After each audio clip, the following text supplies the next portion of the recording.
How many of us have actually done something to change or to rebuild instead of just constantly saying, well, they took down Black Wall Street? The young man that's coming on the show, he believes that if we build it once, we can build it again. So I'm going to bring him in right now. The YouTube channel, Black Owned World. What's going on, young man? Unmute yourself. Jump on up in here. Let's talk. Hey, how's it going, Tommy? It's going well. It's going well. All right. You told me, you said, if we've built it once, then why can't we build it again? When did you come up with that thought? And when did you first learn about Black Wall Street? Well, it's not like it's in the history books. It's not like they talked about that when we were in elementary school, middle school, high school. So it was pretty much in college when I even learned about Black Wall Street and what it really meant. So as far as us being able to build, yes, we can. If it's been done before, it could definitely happen again. So, but the question I have to ask is, are we willing to make the sacrifices to make that happen? See, that's why to me, I love the idea of when you said, are we willing to make the sacrifice on top of, if it's been built once, can we do it again? Because I'm starting to think that, are we afraid to do it?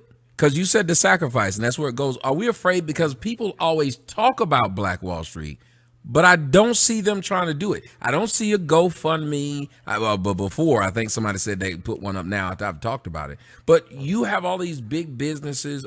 Oprah has a business. Puffy has businesses. All these people. It would be quite simple to do it. So in your estimation, why hasn't it been done? Sad to say, a lot of it is that us as a community, we're not a strong community. We're not strong enough. If we just look at the other communities in America, other races, it's much easier for them. Because they have culture. See, blacks in America, we don't have a strong culture because we were taken from Africa. Mm-hmm. We don't know about the food. We don't know about the religion, none of that. But most of the immigrants that come here from other countries, they hold on to that. So it's easy for them to go to a Hispanic, to go to a Guatemalan restaurant. When you come from Guatemala, you miss your food, you miss your home. We don't have that. That's fair. Somebody in the comment section said they believe it's a matter of trust. What do you say to that? Like they say we don't trust each other. What do you say? I agree 100%. Sad to say, we don't really trust us in the business realm as well. If we ever come to the point where we need a business partner, more than likely we'll try to find. If we had to choose between a black guy and a white guy, we'll choose the white guy because he seems more dependable. We don't trust. We've gotten burned by other blacks and within our life. Isn't that funny though? Isn't that funny? Because we say, well, white people treat us bad. White people swindle us. I was talking to a young lady this morning. She said white people steal everything from black folks. But then you said the same thing that many of us say, which is, but we've been fucked over by blacks. Somebody asked me a question. They said, are we more forgiving towards other races than we are blacks? And I'll say this, meaning we've been fucked over by white doctors, but we still go to white doctors. We've been fucked over by white music producers, but we still go to white music producers. We've been fucked over by white movie studios.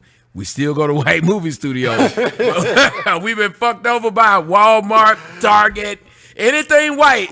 Denny's fuck niggas over, niggas still going to Denny's. So, but if a black person fuck you over, we trying to tear him down immediately. It's people on YouTube I've never done a thing to, and they trying to tear me down, and it doesn't make sense. So do you think maybe we have kind of like Stockholm syndrome where, like my grandmother used to say, white ice is colder than black ice? We definitely have that. And I feel like that's what really killed us is that we had that idea. It wasn't, a lot of people blame like Black Wall Street being destroyed. They blame that for why the decrease in black businesses and other things such as mortgages, loans, or whatnot. But truth of the matter is, desegregation is what killed black business.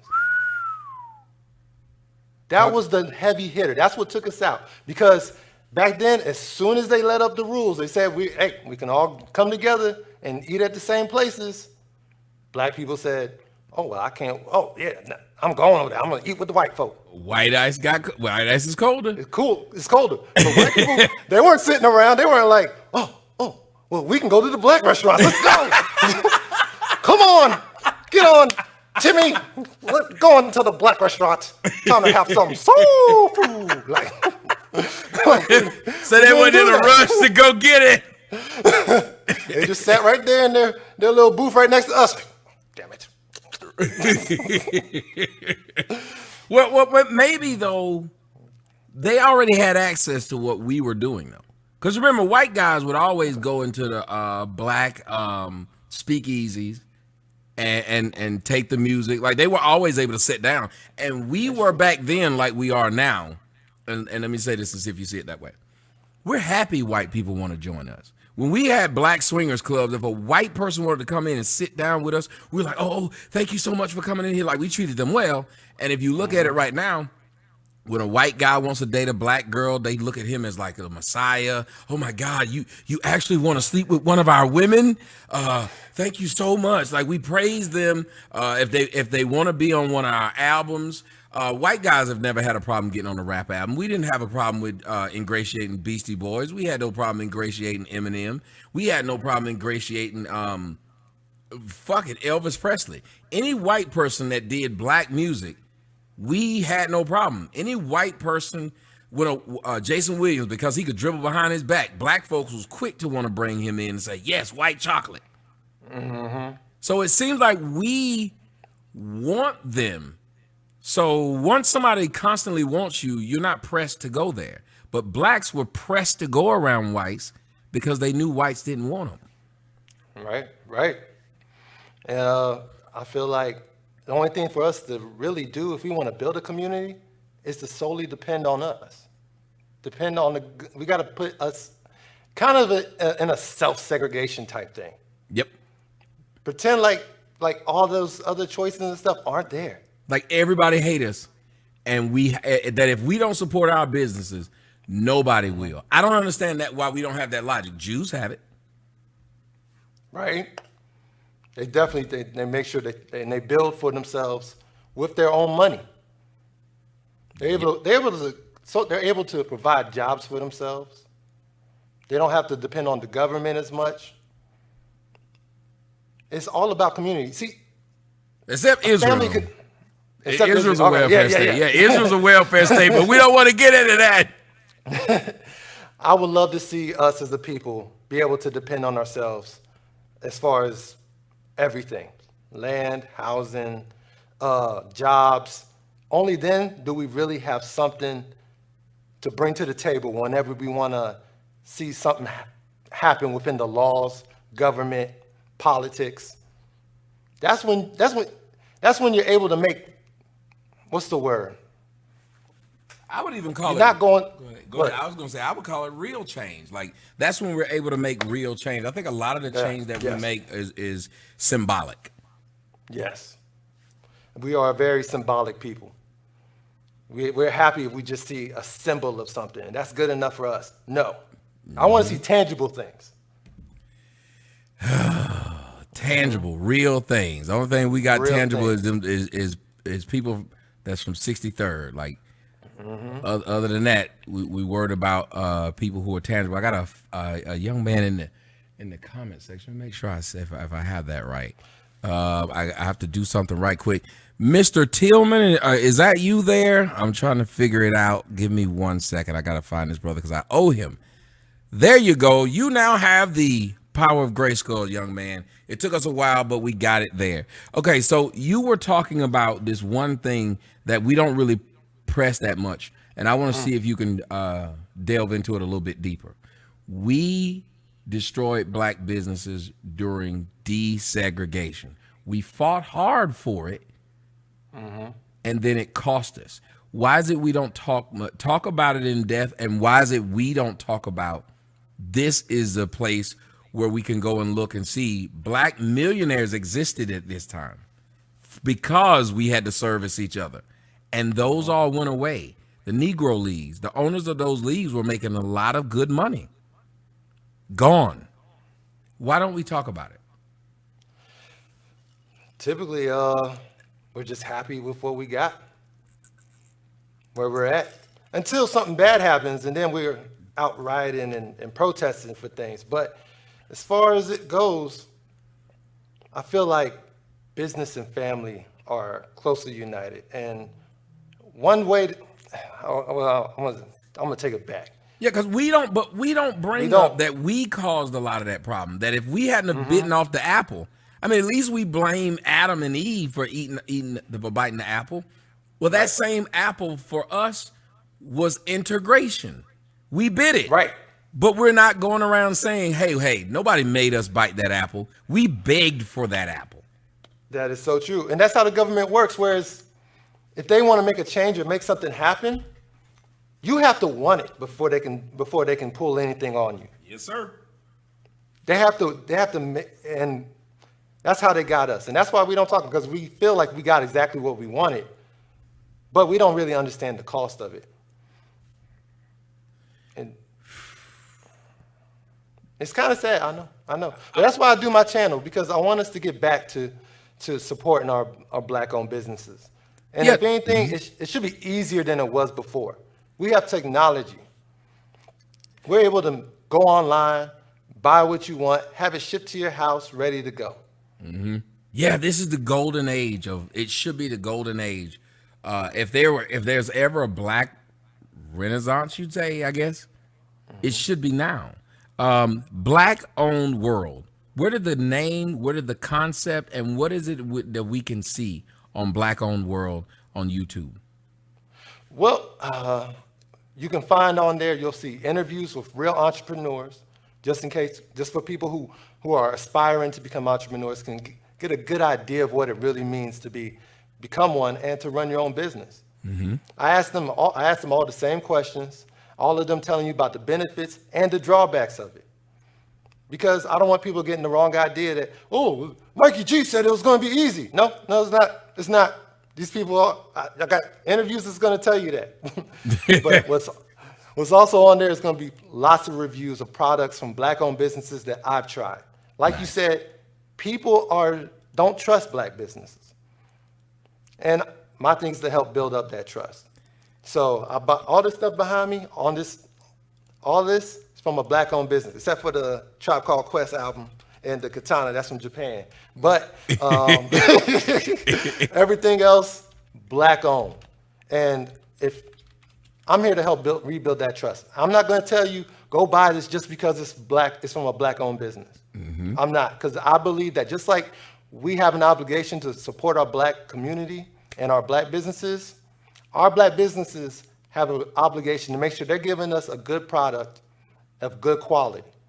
Say that again if you don't, because I think one of the biggest problems we have is the businesses don't respect Black customers, and Black customers don't respect Black businesses, because we will give an inferior product for 3 times the worth when we selling it to a Black person. I think we price gouge each other on one end. It's almost like dating.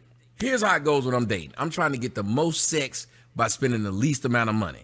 And the woman is trying to get the most amount of money by giving the least amount of sex. So it's like we're both going into it like that. It seems like that's how we're doing businesses, but we don't hold Black businesses to a standard. You got to be able to compete functionally with these other companies. You got to be able to compete with the product, because think about it, that's how we lost in the United States in the automotive industry to Japan. They started putting out a better product. And I can't blame people for doing that. If you're not putting out a good product, I get supporting them, trying to get them to a better spot, get them to have enough profit so that they could take some of it back and put it back into their product to improve it and get it up to the standard of their counterparts. Mm-hmm. But if they're not doing that, if they're not trying to take care of their customer, hey, I know this one might not be as great, but if you support us for a year or so, I promise you the next model is going to be on point. It's going to be better. You're going to love it. And that's what we need to do. Yeah. A young lady in the comment section named K. Marie said she knew someone a Black person, started a thrift store, who was taking the used items, the thrown out items from these other companies, putting them on their shelves, and charging them more than the updated ones that you find in Walmart. That's what we were doing to each other. See that? You know what our problem is? We have a hustler mindset. Ooh. If you look at, because like you said earlier, they want to get the most profit with the least amount of work. Mm-hmm. And that's not we need right now is an entrepreneurial mindset, which is totally different. They both want to make money. Don't get me wrong. But an entrepreneur understands that in order to make more of a profit later on, it's going to take a lot more work. If you want something substantial that's going to be there for your kids and your grandkids, you have to it's going to be a slow climb.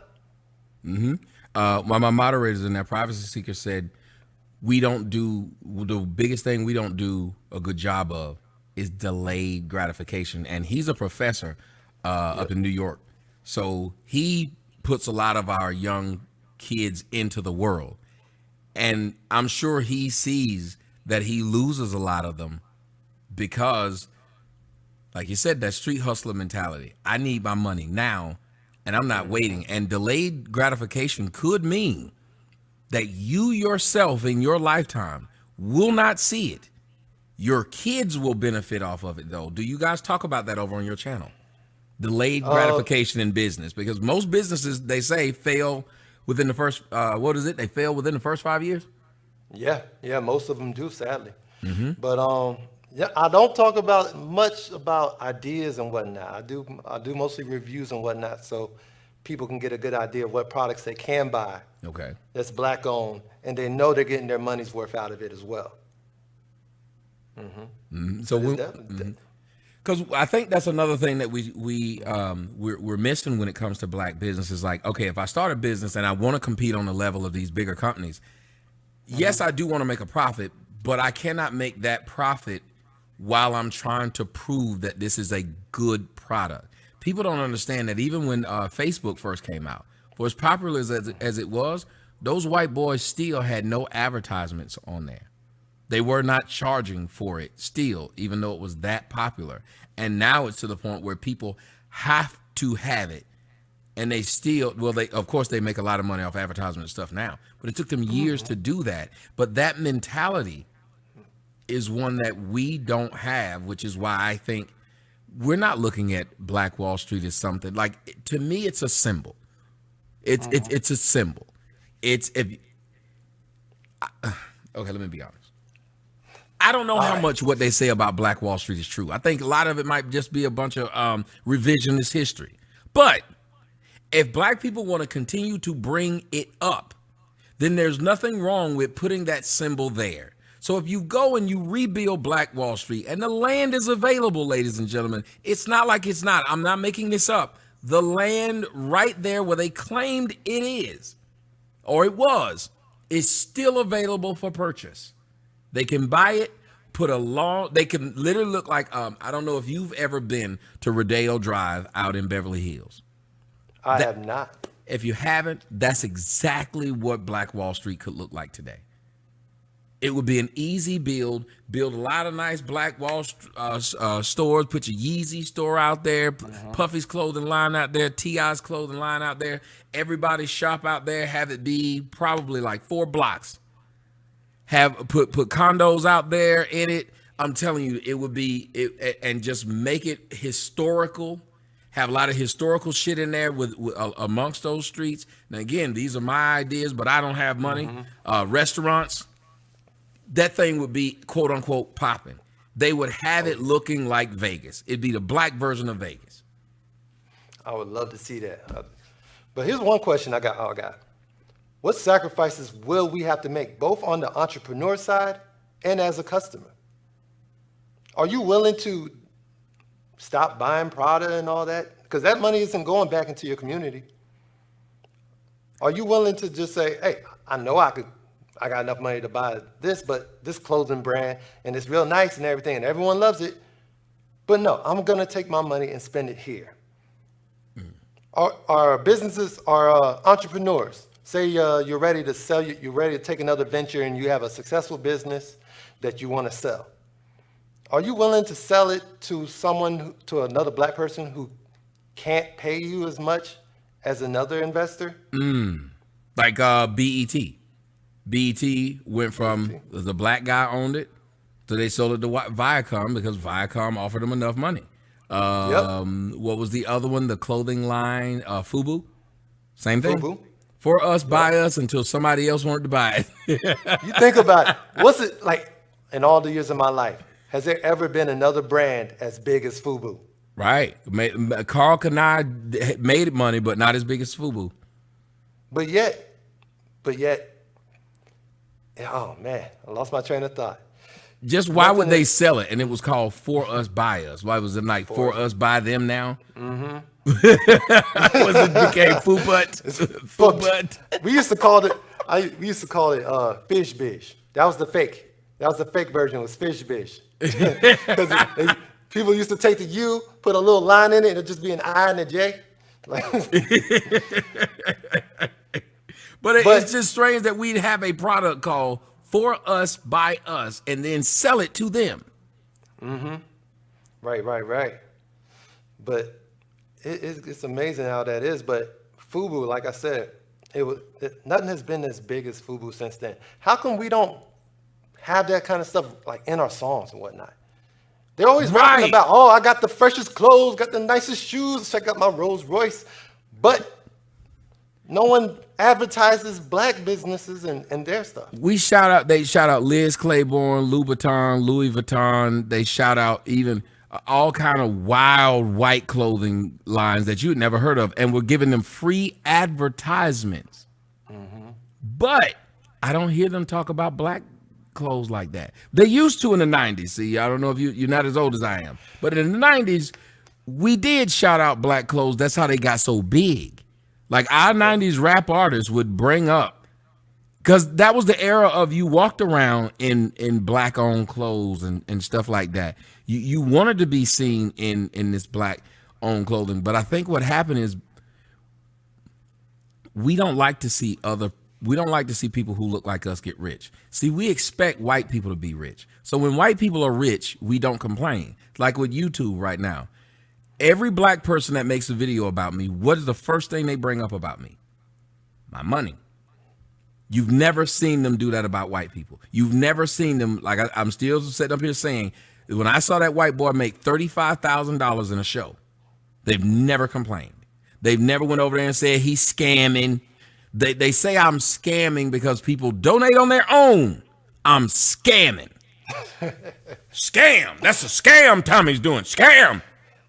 Then they turn around and ask you to hit their Cash App. They will say, y'all making Tommy rich. Y'all paying Tommy child support. Y'all making it where Tommy can have Cadillac cars, Cadillac trucks. You never hear them say that about somebody white.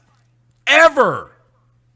So I think we're used to seeing white people rich. We expect white people to be rich. But when black people are rich, we say they were cooning to get rich. They must have sucked dick to get rich. Because, they say they're in the Baphomet.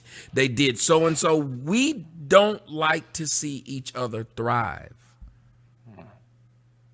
That is true. It's not the social norm. That's what it is. You got to be a basketball player or a rapper. Pretty much. And if you're not doing either one, you scamming. You got to hustle or something. Something's going on. Yeah. So when you say, are we willing to do what it takes?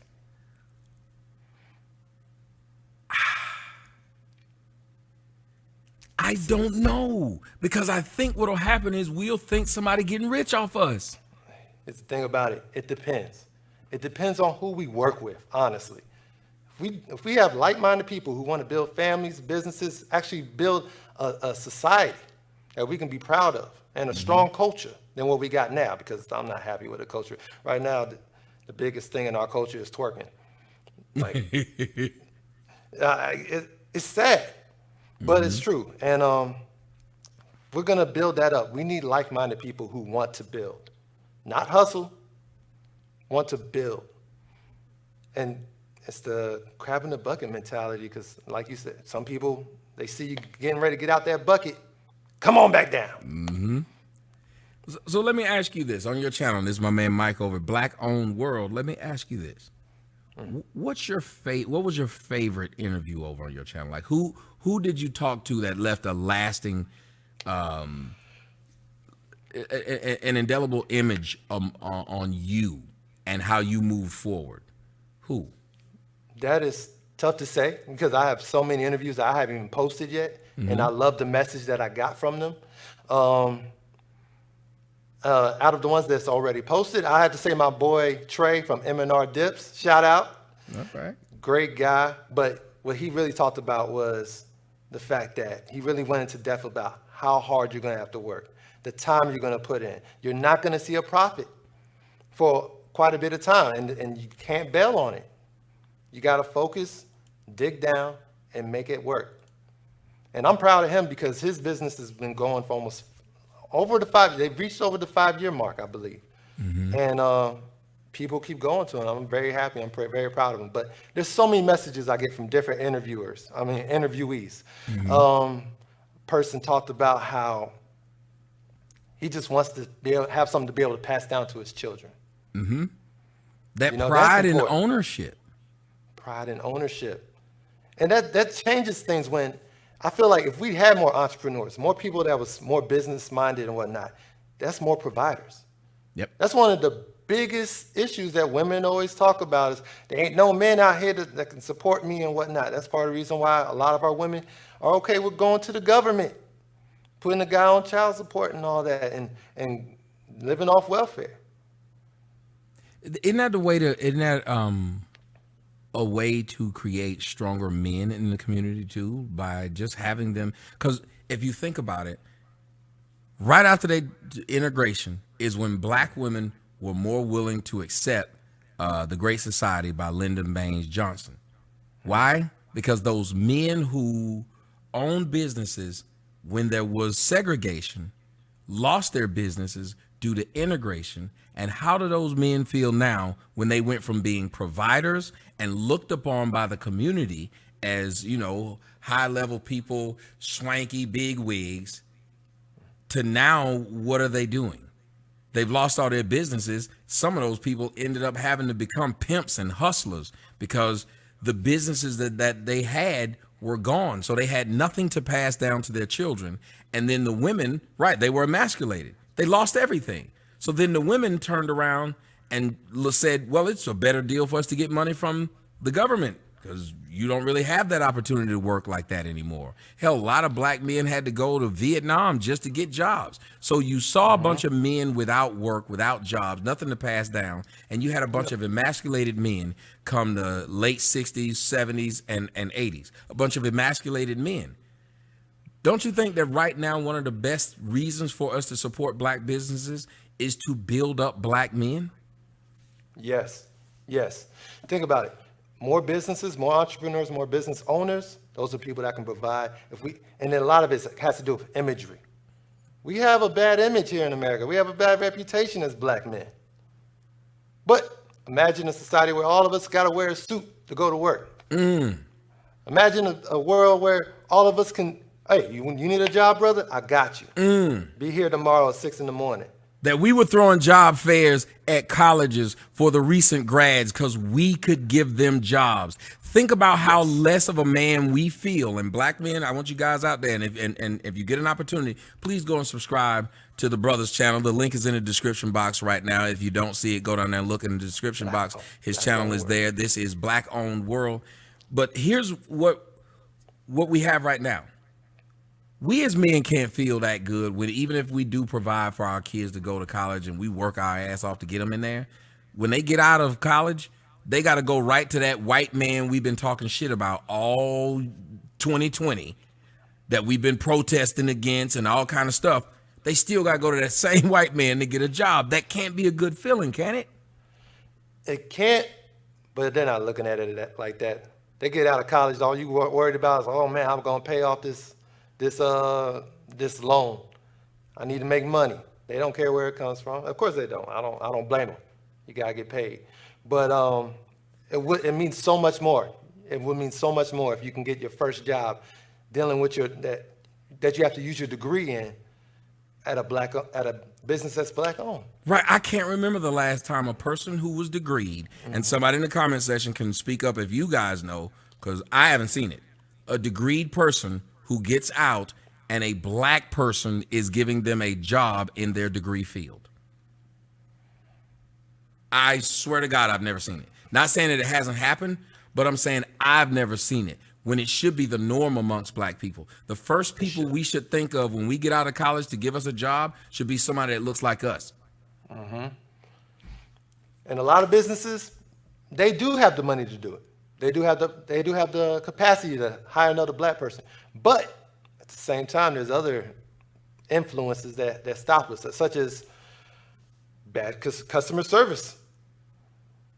If you had to choose between a black woman or a white woman that answer your phones, sometimes you're gonna be like, I'm gonna go with the white woman because she has that nice white voice. I'm gonna go with the white woman because I know she ain't gonna cuss out the person.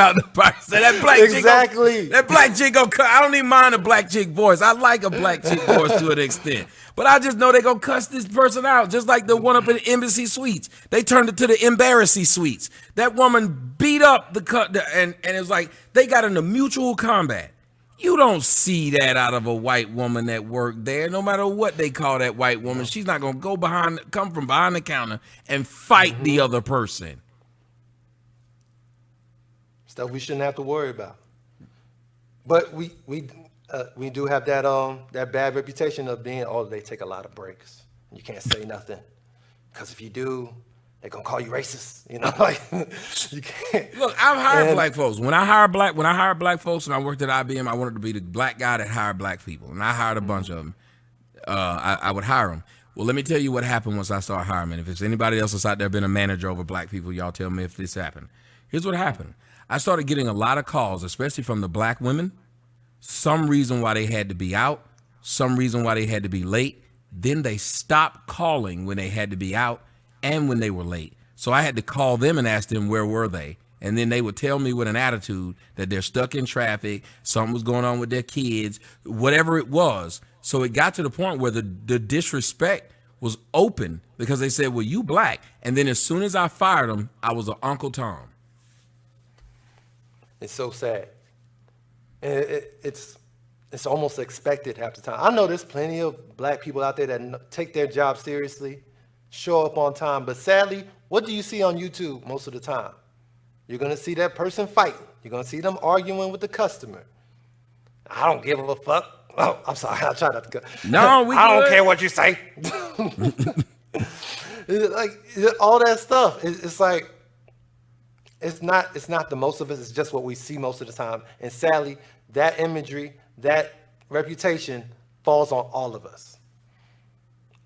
Even within our own businesses, within our own people. So here we go. We're talking about, are we willing to do what it takes? What is the first step? Do we try to get past the treatment we've gotten from other black people or our own stereotype of other black people? Or do we as black people try to just slowly just be better first? Because I believe in more of the second one. If you're better, then you, because listen, Toyota used to be a piece of crap product. It did. You're not old enough to remember, but it did. It was a piece of crap. Everything that came from overseas was was a piece of crap. But they just kept building until it finally got the reputation of, hey, that's a quality product. They didn't beg people to accept their product. They didn't say you're racist if you won't drive a Japanese car. They just kept doing that.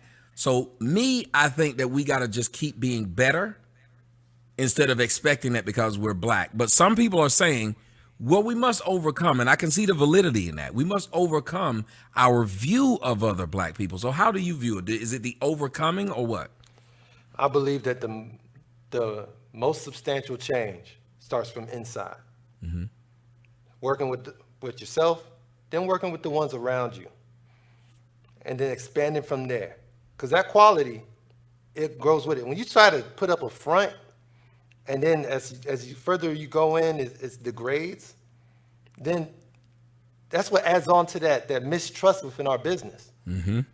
You could put up a nice website. You got all these great bells and whistles. Everything looks professional. But then as soon as they get it on your service or whatnot, and you're calling out, you're not showing up for appointments, That's what hurts us. I kind of came across that. I'm not going to talk about them, but I'm going to do a review on them. I was about to say, we got to make you become, if you're going to do this, we're going to get you up and running then. Instead of Yelp, you're going to be Blelp. Oh, man, I get it. Let's The go. Black Yelp, like, listen. All right, and you tell it for real. And so, because, white people give a nice review every now and again. You give a real nigga review. Man, I go on Yelp. I be looking.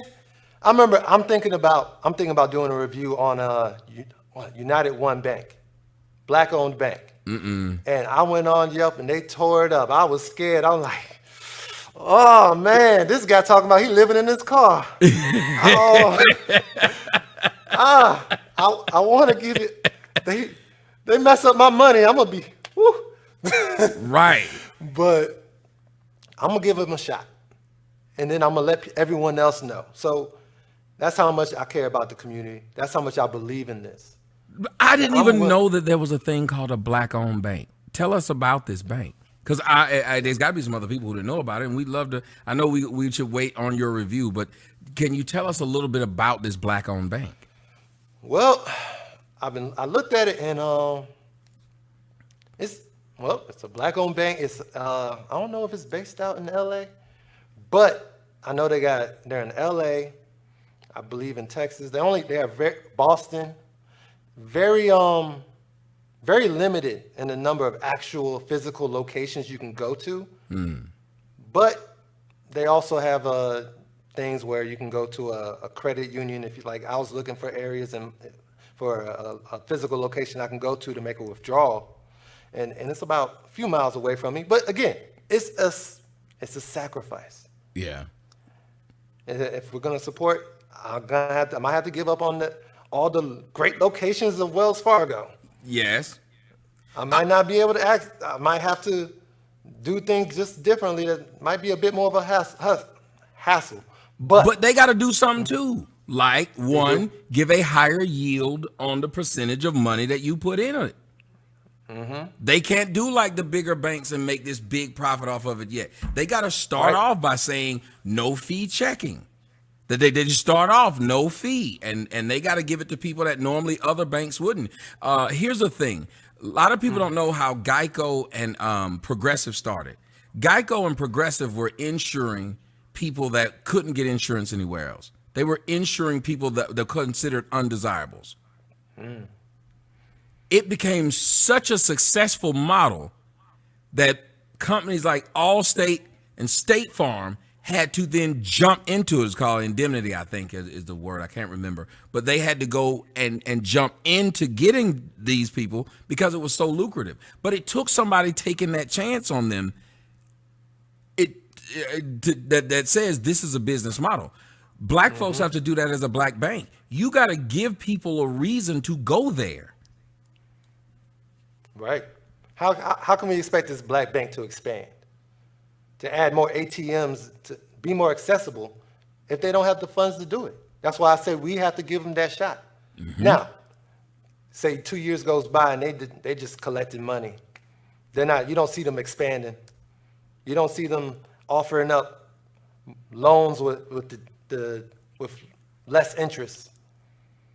Then no, I don't agree with supporting them. I don't agree with people that's not going to take that money and say, okay, they're taking care of us, we got to take care of them. That's right. And that's what I want our businesses to do. I would love, here's my master plan, my diabolical plan, is that what I would like to do is open up a Walmart of sorts. I'm going to call it Beaumart. But inside this store, you go to Walmart, you could get your groceries, get clothes, get a TV, all those things at one place. I would love to open up a Walmart, but every single product in there is from a black-owned business. Everybody wins in that. The business that I'm buying their product and selling it, I make a profit by selling it. And on top of that, the community gets, the people get their household needs met. And on top of that, it's just, I feel like it can really go somewhere.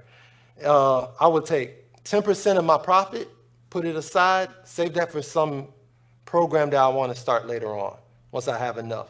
a predominantly black school needs books, hey, I will donate money so that this school can get the books for the children.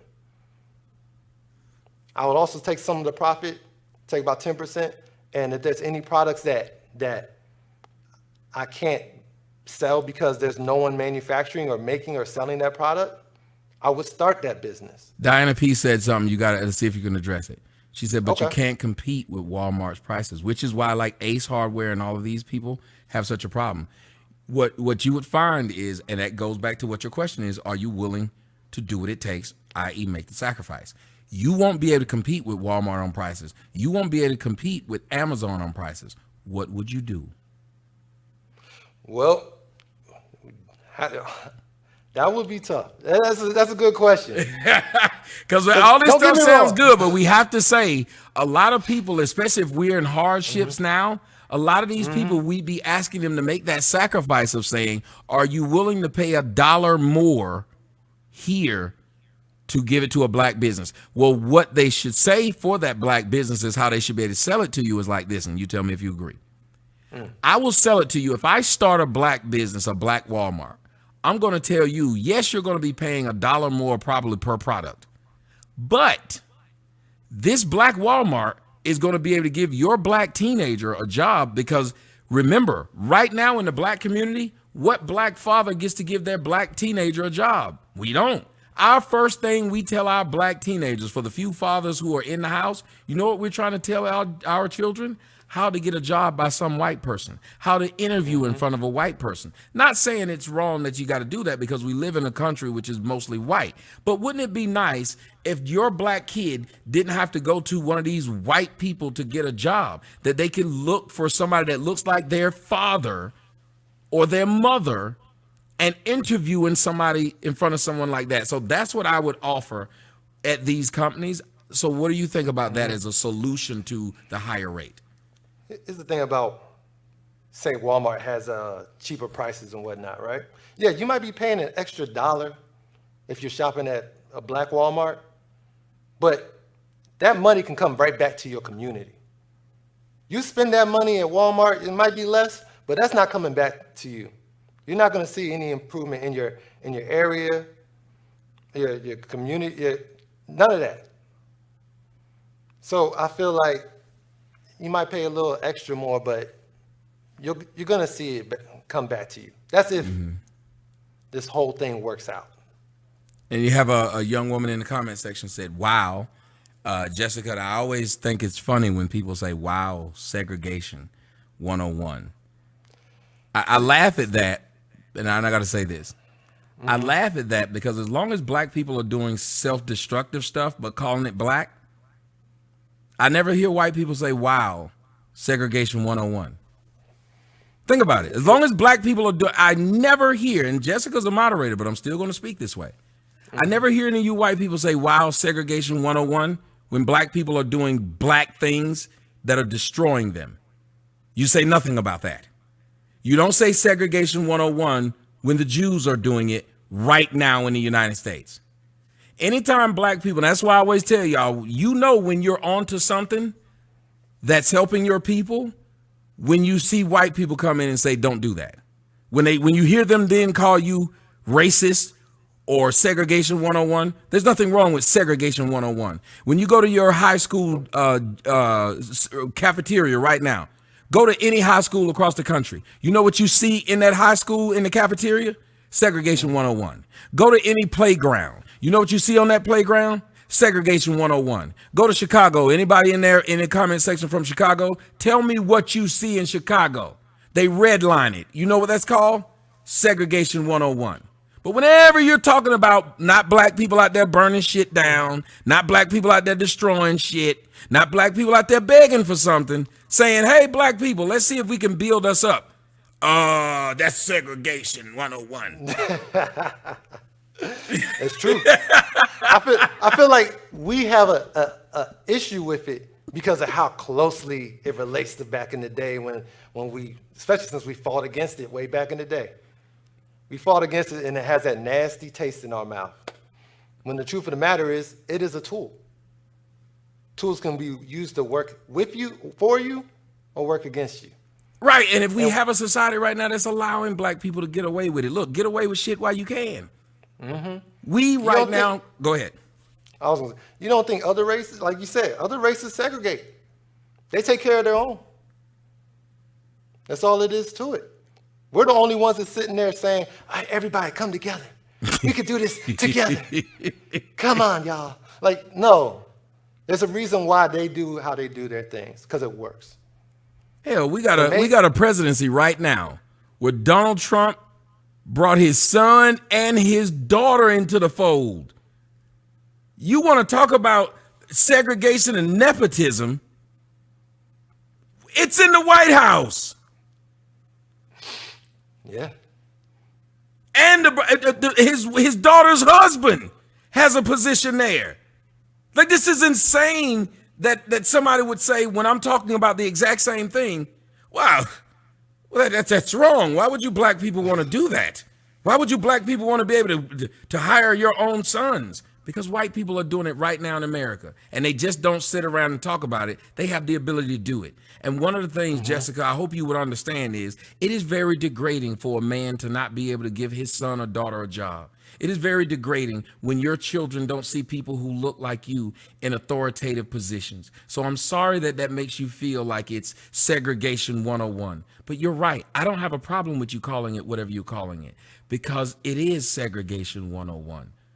But it's self-building. It's self-building, which how can you come on my show and watch me and see me complain about blacks always begging whites for something, and you right here cheering it on? Yeah, Tommy, you need to stop those blacks from asking us for something. So then when I'm saying blacks build something for yourself so you don't have to ask whites, you say segregation 101.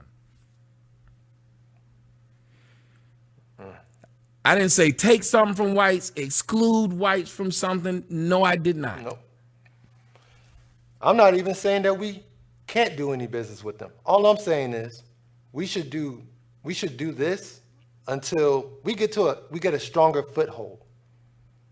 Until we're in a better position, until our community doesn't need from anyone, because that's the best place you want to be when you have for to deal with everyone. No, it's better for white society if blacks are stronger. America is stronger if the people in it are stronger. Tell me I'm lying. You're right. You're right. If we have a better foot, like when you come to a table, a negotiating table, when you're the person that doesn't need the other person or anything they have, you're in a better position. Right now, we're in a weak position compared to any other community. If we go to the negotiating table with any of them, they can all sit down and say, well, we don't need nothing from you. So you either got to break your back to prove to me that you got something worthwhile. 9 times out of 10, if you're in a weaker position, you're gonna end up walking away with less, or just accepting whatever they're willing to give you. And that's not where we need to be. Brother, I mean, well, I was going to ask you, when do you normally broadcast so we can start watching? Or do you broadcast live, or do you put up pre-recorded interviews? I put up pre-recorded interviews. All right. Do you have a schedule that you usually put them on? I do not. I kind of get them as I go right now. Just All right. Try to get it done. I'm still working a full-time job and all. No, ain't nothing wrong with that. Look, I tell you what, I want to support you, and the rest of us are going to support you as well, because I'm even having this conversation. You're bringing out a lot of energy in me, kind of like the energy I have when I'm talking about ratchets or other stuff, because we should have this kind of energy. So I'm proud of you for doing something like this, because you're not out here chasing the gossip. You're not out here chasing the crap. You're actually chasing the thing that could help us build. And I guess that's why I sound like I'm so you forgive me for the fact that I sound all hopped up, like I'm hopped up on Mountain Dew. But but this is serious. Like, it is, because when you brought this to me, I was like, he's right. Are we willing to make the sacrifice? We got a lot of mouth.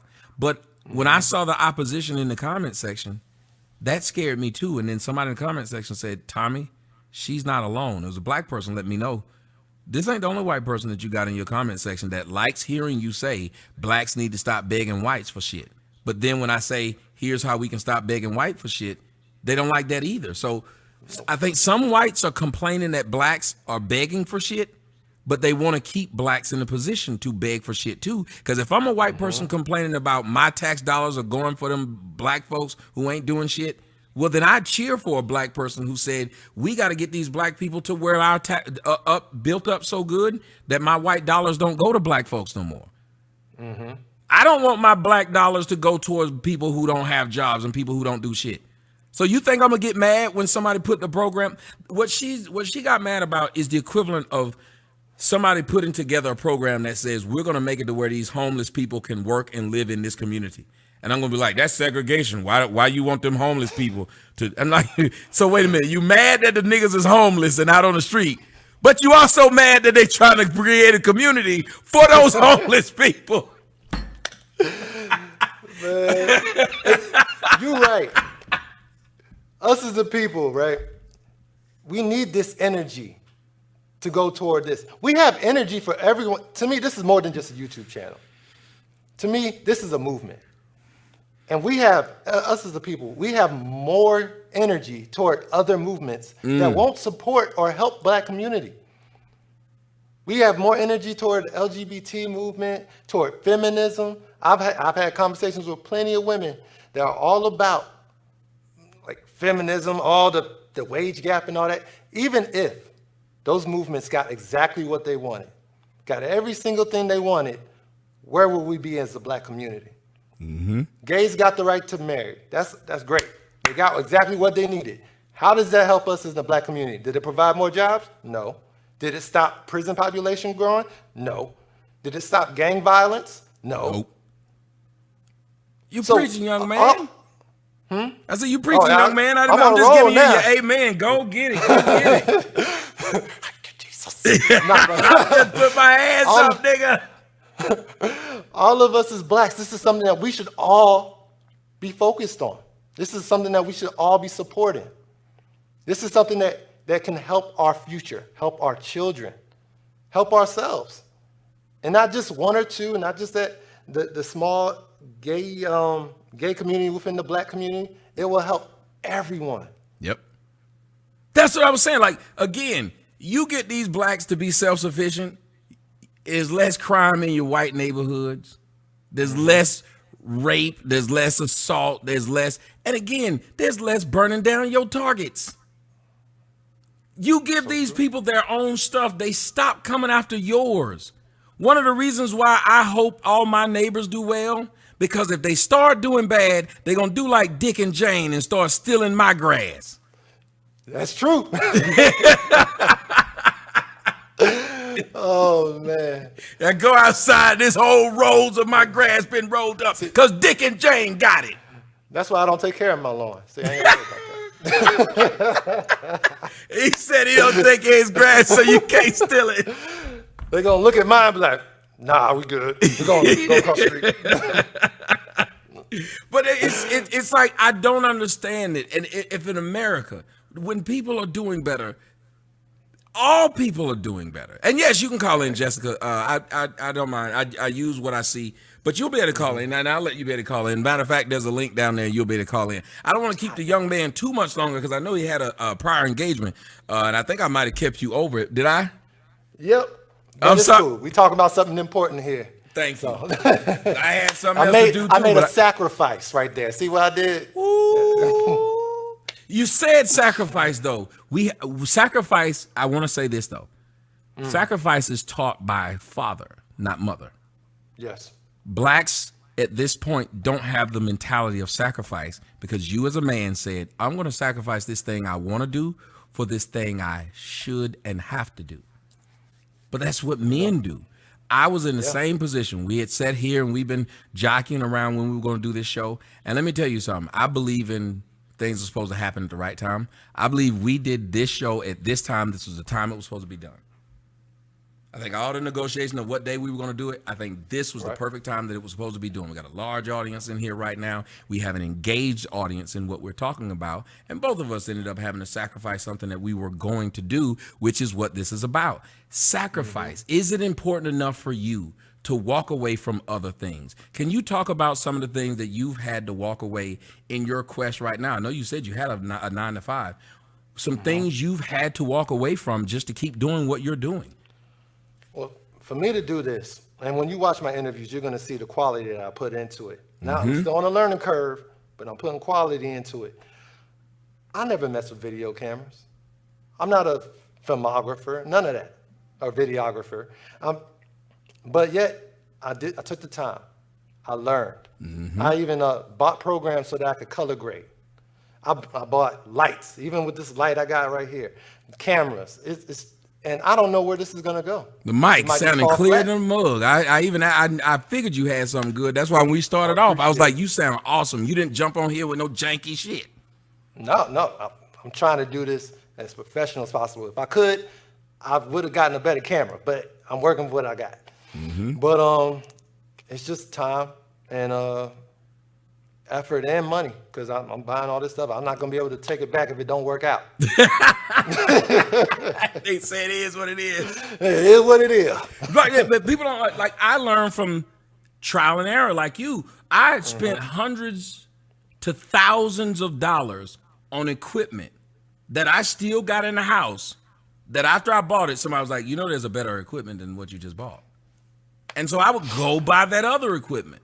So then I had people look at me when I started. It's a guy on YouTube named Quentin Tarantino. He talks about me all the time. He said, Tommy had an advantage that we didn't have when we came in. Tommy had money.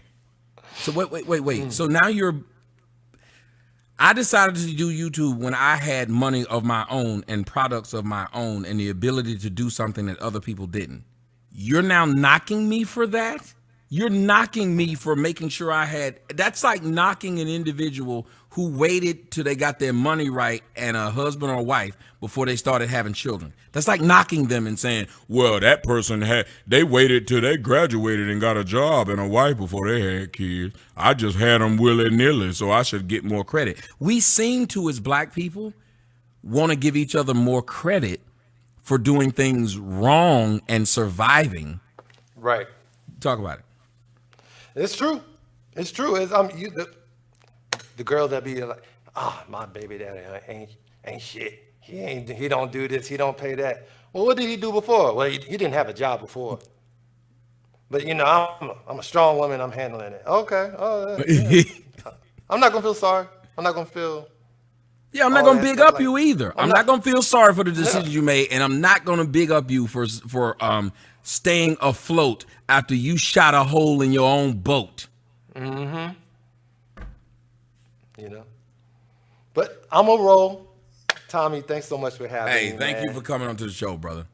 And make sure you guys go and join the brother over there on Black Owned World. The link is in the description box. Give him a last shout out. Anything that you want to say to the people about what it is that you're doing, or where to find you, or what is it just you want to give an overall overview of what it is you're bringing to them. All right. Well, yeah. Subscribe to my channels on Facebook, Instagram, Black Junction TV. I don't know if you ever heard of that one, but blackjunctiontv.com. And thanks for coming. And definitely support your black-owned businesses. Yes, sir. Now, we can build this together. Hey, thank you so much for coming onto the show. This is a young man. That's my man Mike. Black Owned World. Make sure you go check him out. The link's in the description box. I'm going to have a young lady. She's going to come up here. She was the one who, one of my moderators. She made the comment inside of the show, and we're going to talk about that right now. Why is that thing all in my face like this? But the young lady made a comment, and damn, that thing is too close. The young lady made a comment. It's all in my mouth. I'm glad I don't have a jacked up mouth like Gay Westbrook got. Ugh. Anyway, I got some nice teeth. But there's a young lady who made a comment. She said, it sounds like segregation 101 when we were talking about what blacks can do, especially, she made it right off the point when I said, blacks need to be, like if you did a Walmart, you say, well, yes, it might be a little bit more. But in that process, your black children in those black neighborhoods are going to be able to go to this black Walmart and find their first job being employed by a black person. And she said that sounds like segregation 101, and she wants to explain it. So we're bringing her on the show right now. Jessica, hello, how's it going? Hi, Tommy, how you doing? Can you hear me? Oh, I can hear you. Great. Go ahead, talk to me. When you made the statement, what made you make the statement? Okay, first of all, I want to say that I did not mean for that statement to be offensive. The reason why I use 101 is because we technically use 101 at the beginning or a beginning of something in terms of education. So the reason why I said that was because, I feel like in the Black community, for hundreds of years, we have tried to, integrate ourselves. I'm Puerto Rican, so I've been around a lot of Black people, and all of that stuff. And I think that my thing is, if I can clarify it, Please. The Black community has fought for a long time for equal rights, integration, and the ability to have the same opportunity as everyone else, regardless of color or race. And to the point where people have died for that. And to finally be able to say a few decades later that we haven't arrived yet, but that we're getting a little closer. And then suddenly, because we're having challenges right now with continued racism, to now tell our children, well, it's not working, so let's just resegregate and let's just start everything all Black. Now, I want to also mention that you are absolutely correct when you mention the Jewish. We have also Chinese. We have Chinatown segregated. We have the Native Americans segregated. They have their own land. They have their own government. They have their own everything. But the difference between that population and in the Black community is that I know of. And if I'm wrong, please correct me. I don't remember anyone in those cultures fighting for integration. Those are people that came here for a better life, and because of their culture, their languages, they flock. It's a cultural thing where everybody flocks to what they know and what they're comfortable with. So if it's like the Koreans here, I live in Duluth, Georgia. So here I live around an area. Yeah, they're doing well over there. A lot of Koreans, yes. So it's because they flock to one another because they know each other, they're comfortable with each other, and maybe unintentionally these people are segregating. But I just wonder if well, it is intentional if you say, well, it actually is intentional if you say they know each other, they're comfortable with each other. So it's intentional. It's not an accident. That is intentional, number one. But but number two, they didn't have to fight for integration because they weren't segregated. They were still allowed to do business. Hell, the Chinese were still allowed to have laundry shops back in the 1800s. Some of the first laundry shops that were expanding into large business in the 1800s during the Wild Wild West days would be Asians. Hell, they would come over and then sell their women in those Asian shops. So they were able to be more integrated than Blacks. Very true. Yeah. Very true. So do you believe that, and I'm asking you the question because, I just wish that it could get better and not work. I just feel like segregating again.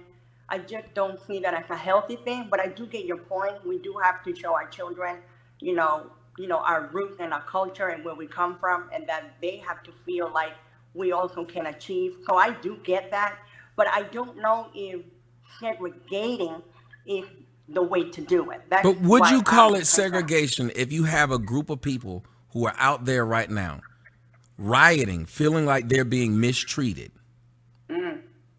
If they feel like they're being mistreated, they can either keep begging that other side to treat them well, or they can build up their own group to where they don't have to beg them. Now they can negotiate. It's just like being a woman with your own job, dating a man who has money. If you don't need his money, you can negotiate with him. If you do need his money, all you're doing is begging.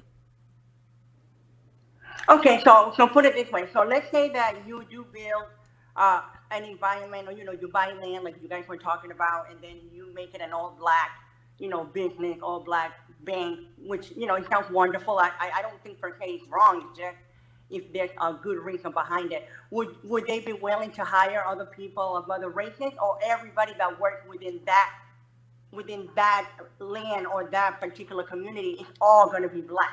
Like, for example, even if it's all black owned, can white people and Hispanic people work for them? Of course, just like NBC is. Okay, Well, hold on a okay, second. got Just it. like NBC is Okay. pretty much white owned with white folks, but black folks can watch it and they don't care. We help Marvel make a lot of money, and blacks don't own shit in Marvel or on Disney. We don't own anything. So what I'm trying to say is this: if black people are in that neighborhood of black folks, because there's no Right. such thing as white, there's no such thing as black flight. We're not running away from people, and nobody's running to us. So if black people lived in there are blocks in Atlanta where it's nothing but black people, no white people in sight. And I don't know about other states. I think DC has places like that where it's just black folks, and that's it. So if in that area, those black folks build stores that benefit them. Because right now, when I was growing up, you'd find a lot of shops where there were Asian people who were in these all black neighborhoods. And those black people were buying stuff from that Asian person. But that Asian person didn't live with us. He lived somewhere else. So he Right. came there every day, went to work, took those black dollars and took them to his family. His family then, they went to the Asian guy to get the shoes fixed, the Asian guy to get their laundry done, the Asian guy. They never came to the black neighborhood and used any of the black services. So they took the money out of the black neighborhood, but they didn't take it back. So that seems like segregation as well. Yeah, no, you got a point. That's very true. That's very true. So in other words, yeah, and I think that, well, I would be comfortable if then, if we in the future start doing things where, yeah, we have an all black business, a whole black community or full of businesses, and then, you have everybody working there, it doesn't matter if you're white or black, and then the owners, the black people that are owning those, put it back into the black community, not take it for themselves, but to give it out to the black community. Because again, all I'm saying is, because all I was saying was, if you have a black child in a black neighborhood, why does his first job, he got to go and beg some white person who's a manager at Chick-fil-A? And if that white person, instead of hiring that black person, hires a white person, we're going to go complain and say they're racist. So now the True. Chick-fil-A has to worry about, I got to have a certain amount of black people working here. They have movies got to have a certain amount of black people in it. If black people had their own shit, white people wouldn't be forced to always make sure that their numbers were right. Because that's True. what it is. Because black people have nowhere to hire their own people, we're begging other people to take us in. Please put us in your movies. Please put us in your Chick-fil-A. Please put us at your Walmart. Please make us managers. Please make us. That's what we're constantly doing, begging other people. If we had our own, we wouldn't even need, somebody said in the comment section, racial quotas. You wouldn't need it. Those people aren't begging you. There's no Jewish quota. You don't need a certain amount of Jews working at any business. Because they got their own. True. Hell, think about gays. You don't need a certain amount of gays working in a business because they got their own. Well, I cannot argue with that one. Very true. So that's all I was saying. Anybody else that wants to join this conversation with my girl Jessica, you guys can come up here too. There's a link in the description box. I'm having fun, and Jessica, when I talk to people, and I think you and I talked about this before once in the email. I bring up situations, no matter what it is that people say, in order to further a conversation. So I mean nothing personal about anything. It's just I want to make sure that we understand we cannot have these discussions if we're not willing to have all of it.